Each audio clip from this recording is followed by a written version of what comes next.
Thank you. So 3 presentations looking at different aspects of data access, frameworks, ethical principles, governance structures, technological solutions. A current running theme through all is need to maintain trust while enabling research, while protecting privacy, so no easy solutions. Dealing with barriers that might prevent research, to enable research, and recognizing the complexity of modern bioscience. So no easy solutions, no one solution, as been mentioned. So are there any questions that we have from the audience? Yes, Pete. Peter Singleton, sorry. It was just to pick up, I'm conscious that quite a number of people here are not from the UK, so may not be familiar with some of the care.data issues. And it's only to perhaps put it slightly in context. It wasn't as though, and I'd hate people to go away with the feeling that in the UK, we tried to do something really extreme, which was called care.data, and this brought down the heavens down upon data researchers at large, or government policy wonks, as it may be, at large. I think it was a point at which the lightning struck. It could have struck at quite a number of places, and for those of us, there are other databases that may be even more intrusive than care.data was. I think it's also unfair to actually imply that this caused a huge problem for the public at large. I think amongst the chatterati, or perhaps we ought to call it the priverati, those people in privacy who are concerned, it certainly caused quite a lot of interest. But I think the public at large were completely unconcerned about it, couldn't understand what all the issues were about. And so I think at times where we touched on saying that it was of public concern, I mean, in the same as public interest, the public themselves may not appreciate what their interests are, but they may have an interest there. So I don't want to either, on the one hand, defend care.data, but I think we need to be a little more nuanced, that it's something that hit the papers. It's got lessons to be learned, but it's part of, I think, a broader landscape that we ought to bear in mind. So lest people from abroad go away with a different interest.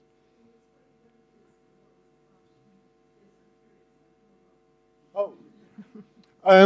It was one initiative of several to bring together, there was hospital episode statistics, which was a reporting stream that has been around for donkey's years, which was being linked up with primary care data. This was going to be done across the board, and it was noticeable that this was going to be enforced on primary care. There was a similar system called CPRD, where data extracted from primary care, certain computer systems for which GPs were generally paid, had already been linked to his data, but purely for the basis of health research. The problem with care.data was, one, it was given this fancy moniker of care.data, which it made it easier to talk around. Talking about CPRD made most people fall asleep. Care.data made it sound terribly new and trendy.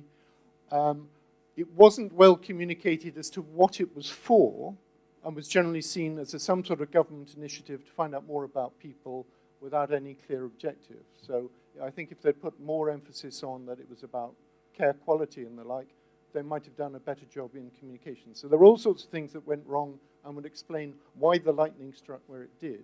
But it wasn't, if you like the Shard here in London, the only tall standing building. There were others. It's not as though it was so exceptional or came out of the blue. It was perhaps just rather badly managed. So that, in a nutshell, is the fact that it was trying to link across the English population, again, not Scotland, Northern Ireland, or Wales, between primary care and hospital care data, so you could get more of an end-to-end. I see a head shaking here.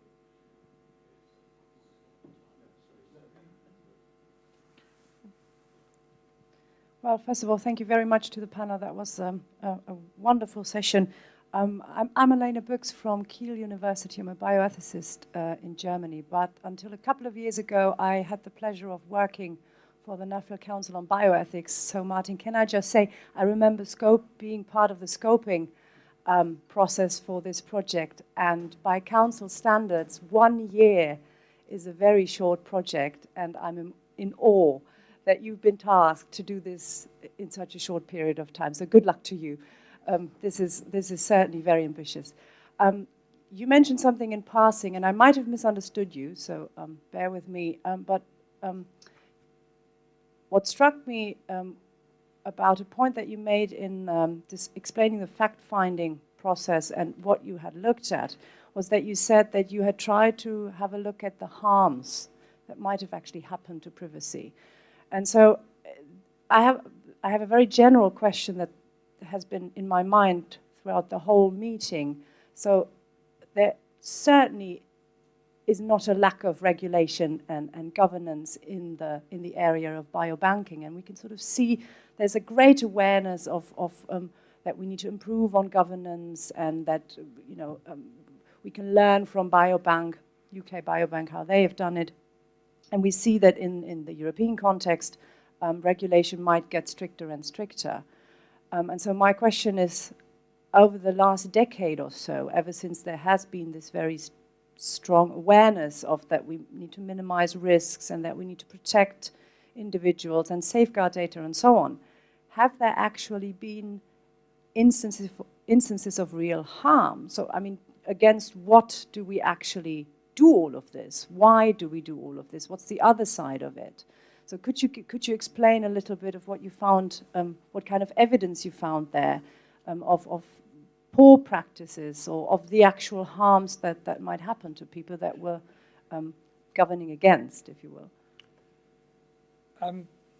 Yes, I'm, again, rather reluctant to say too much about this, but what I would say is that in our report, the commissioned research will be published in full so people can see. But the aim of the research was trying to establish some indication, shall we say, of the levels of harm that might result from privacy breaches. The reason being, I think, fairly obvious, that we spend a lot of time trying to think of ways to prevent and safeguard data. We all, I think, there's a common, as it were, understanding that a privacy breach is not a good idea. But I think we know very little about what actual harms may or may not accrue.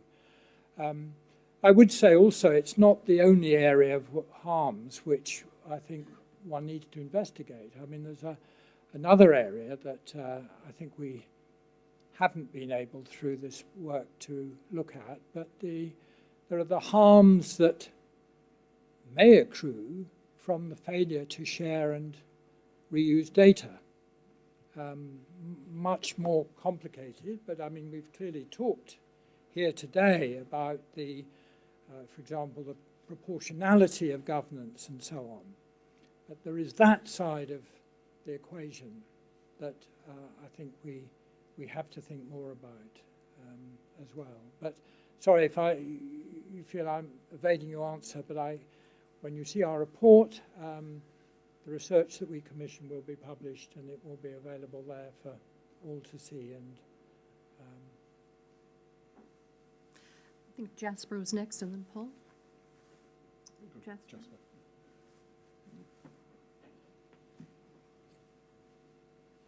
Jasper Biobank from the Netherlands. I have a question for Paul. I think you very neatly summarized the project that, rather than having the data to go to the analysis, it's rather the other way around, the analysis going to the data. And I can see that serves a number of purposes, as you listed. However, I think in both situations, the data protection law would still apply, wouldn't it? This is because it still would be, in either situation, would still be processing, or you could be processing personal data.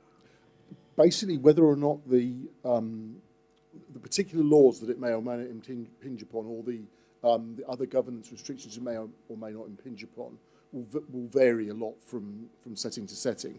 I have to say I don't know enough about the law. Though Susan, if you want to, I might get Susan to comment about the UK law in relation to this. It's really important to recognise that it's certainly not the magic bullet that solves everything. The point is that there are a number of settings where it would be of value to be able to do it this way, that does get around the governance requirements that the government stipulations that existed. So I think that it's important to recognise that this isn't a universal solution, but can work in some cases, and whether or not it affects privacy law, sorry, the Data Protection Act, is a separate issue. Susan, do you? Yes, we looked at the UK, using Data Shield within the UK, and decided that at various times in the back and forth, remember the arrows going back and forth, certainly personal data was being processed. When it was being processed in the biobank itself, it was covered by the institutional regulations, the firewall security process, et cetera, and the data protection rules within that particular country. So when we did our analysis, we were looking at the UK, so as if you had done this across the UK, and we decided that the protections that were in place were sufficient. When the anonymous data was going back, looking at case law, recent case law in the UK, it appeared that it had been sufficiently anonymized so that it fell without data protection rules. Now, this was a first shot at doing this kind of analysis.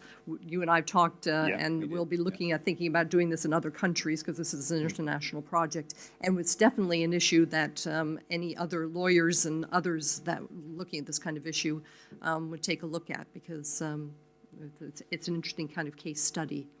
Can I just add to that? Because this is a fantastic example of transdisciplinarity, because having heard Susan answer, I now understand the question. Hey, it worked. But basically, it is really, the answer Susan gave is fantastic, because there is, the whole thing about Data Shield is that there are two levels of analysis, one of which is totally secure and sits on the remote server, and nothing ever gets out from that unless the thing that's allowed out of it is something that is not disclosive. That's effectively the way that it works. So if the Data Protection Act is about who actually is doing some analysis on a data set, I mean, if a data set's sitting there on a particular computer, and so our analysis tells it to do something, is the data, and it sits behind a firewall, is the Data Protection Act affected by who pushed the original command that said do that analysis? Because it's actually being done by R. So nothing, it makes absolutely no difference whether it's someone in that local computer that's pushed it to say yes, or it's the person at Data Shield in terms of what actually comes out of it. So I'm intrigued by what the legal issue is on that. I think that gets into a question of perception as opposed to law. But okay. That's, right. yeah. Martin, did you want to touch on that one? So I've been wanting to ask you this question for years, Paul, so thank you very much for the opportunity.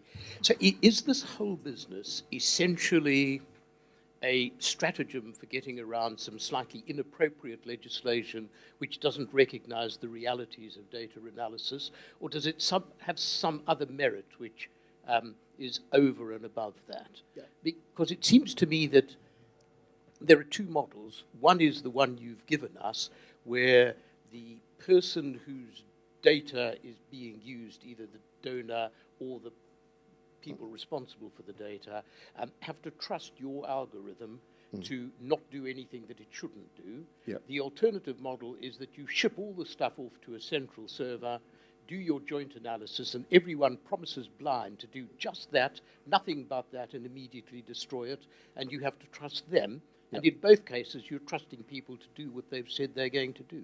Yeah.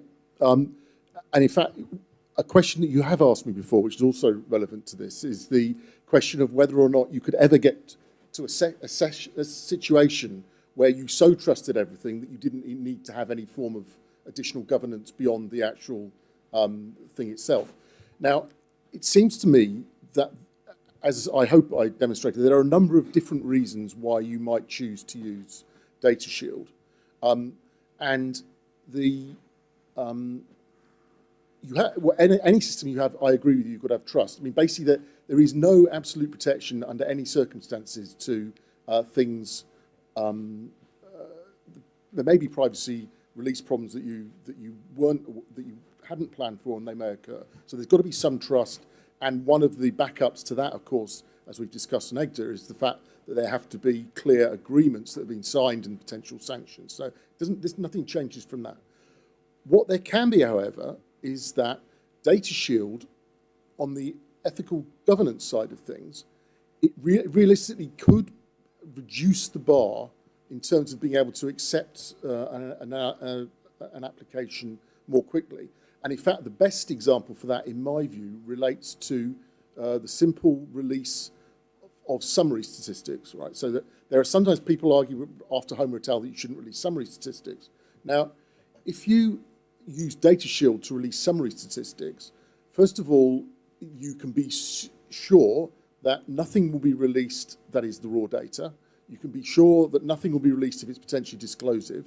And we would argue that under many circumstances, it would therefore be possible for a biobank to simply sit a Data Shield releasing summary statistics, which would be constantly updatable so that you'd always have up-to-date summary statistics coming out with no need for any form of external governance on it. So it shifts the bar enough to be of use. The other situation which I really increasingly really do believe is critical is the issue in relation to intellectual property, because there it does make a huge difference. I have slightly shifted my position in relation to this, in that I believe that you should freely share data as much as you can, absolutely. However, there are times when it's not ideal to freely share the raw data, and in this instance, Data Shield makes a completely qualitative change to the whole situation. You don't share the raw data, and it's not trust. I mean, you do trust it, but when you think about it, when two researchers trust that they're not going to rip each other off, it's not quite the same as the trust in the. I mean, effectively, if you're going to rip each other off, it's a complete rip-off. I mean, you effectively would be stealing the data set, and Data Shield would make that incredibly difficult to do, basically, in any meaningful way. So I think it does actually shift the position realistically in some settings. We're going to stay on this. Yes. Graham Laurie from Edinburgh. It's Yeah. a question for Jane. I really enjoyed your analogy of pop-up governance, particularly if you think about glamping as being the gold standard. Yeah, well, you know what my holidays are like. It's the only type of camping I would do, I could tell you. My question, though, is about the spaces in between all of these international initiatives, because if something needs to pop up, it's arguably, in one way, it's most needed when you've got network governance, the attempt to do something where there are spaces, and you might have internal governance, you might have mutual recognition, as you mentioned, but what do you think needs to pop up in between if you're talking about networks, because that may be where the things could fall through the cracks? Yeah, a really good question. So one of the things that I've been thinking about is how we look at meta-governance. And so do we need a global infrastructure? And then that starts to, kind of send your mind out in a way that it just gets far too complex. I think that there's a real need for tools such as the e-governance tools that Paul's talking about. And I think that's something that we really need to push on. I'm not saying that actually is a solution for everything, but I'm not, the bits in between I think are probably okay to be there. And I think, we've talked about this before. So I think it's okay to have governance systems coming up when they're appropriate and disappearing. But we do need to have bridges if we want to reuse that data, or if we actually start, we want to make sure that we're not having effort wasted. So I think there is a need for some kind of meta-governance. I'm worried that we shouldn't get into a whole structure of approval, because I think we are approaching a situation where data access committees and the whole process of that, as we get more and more data sets which are useful for people, I think that will really, if we rely on expert committees the whole time, we're really going to slow things down. So I think it's something that we really need to work on. And I think it's great that you've been funded to actually start to look at those spaces in between. And I hope that you will think about doing some work around these big projects, because I think this is a really pressing issue. And I see that biobanks as well as consortia are the same kind of things. They're part of the research infrastructure. And unless we get the kind of the connections between those different types of infrastructure sorted out in terms of governance, then I think we're not going to really utilise to the best that we can the resources that exist. Thank you, Bill Lawrence. Once again, I've been watching for breaches of security and of confidentiality for about 12 years and asking this question all the time. I can tell you from my observations that there have been a very large number of breaches of medical data. And if you want to just be depressed sometime, look at the U.S. Health and Human Services website under Office of Civil Rights, and by law, companies that have been, organizations that have been found to in breach must publish the record of the breach, how many people were exposed, what's being done about it. And it just goes on and on. There are thousands of cases. The cases range from stupidity, doctor retires, receptionist throws all of their records in the dumpster, in the story, and some clever person finds them, sells them to somebody, etc. Another malicious, the divorce lawyer working through divorce and separation lawyers, working through clever forensic detectives, somehow find a way to show that mother has been treated for mental illness of some kind that makes her inappropriate as custodian of children, or the wife has had a child but husband was sterilized 7 years ago, oops, things of that kind, and of course maternity cases, on and on. So there are lots of medical cases per se, and some are big databases, including some unusual ones. On the research side, I've found very, very few. An example of one 2 years ago was University of North Carolina Medical School. A group had been collecting mammography data for more than 10 years, probably 15 years, both mammography record and outcomes, cancer outcomes and things of that kind. And somebody found a weak backdoor in the computer system and downloaded all of the records, including the images. Then showed evidence to the authorities that they had done it. The FBI, Federal Bureau of Investigation, and others have been chasing for this person ever since and never found them. No harm seems to have come because I've asked routinely from time to time. It seems that they didn't do anything with it, whether it's just some guy that wanted to look at pictures of women's breasts or what, it's not known at all. It's possible this kind of thing can happen, that research databases can be broken into, but I found very few. I know of a few others which were either just stupid or inadequate security, people just not worrying enough or saying, you know, our IT guy said we're okay, and or our contractor said we're okay, and in fact, these days, that's something you shouldn't say very lightly. So it is a case of worrying about it where there have been very few, I think one can say, proofs of real harm. In the cases of medical data, the harms have been credit card data and financial abuse. Stop. As well as a sense of violation, which is another kind of harm, of course. Thank you. Reassuring. Yes, the lady in purple. Back. Here's my, let's see that one. My name is Linda Eriko, originally from Taipei Medical University, quite a long ways away. And I came to this population study from anthropology and sociology. And all this discussion has been about how to keep information from spilling. But in anthropology and sociology, in studies that I've, just in the last 10, 15 years, huge amounts of information and studies are lost because of simple software updates. And sociologists and anthropologists are not the best always with dealing with computer material. But a survey which I was able to re-provide to the owners of it was a survey of something like 500,000 households in Bangladesh, which the original researchers had failed to update, right? And I had updated it. So I'm just giving an example. I wonder if 100 years from now, someone wants to study, has the human genome changed? For example, have women who can bear children later become a larger portion of women who are bearing, right? Is there some genetic basis? Has the human genome changed? 100 years from now, is there some provision that this valuable material is not going to be lost? Paul? So I'll respond more from my involvement with 1958 birth cohort and ALSPAC than from discussion this afternoon. I mean, basically, issues of curation of systems are very central to the thinking about people who look after large data. And in fact, I may potentially ask John Johnson to. John, do you want to make a comment about this? No. Okay. All right. John is one of the people who looks after. John is one of the people who looks after a lot of issues around the data for the Centre for Longitudinal Studies. And basically, you're spot on that this is a really crucial issue.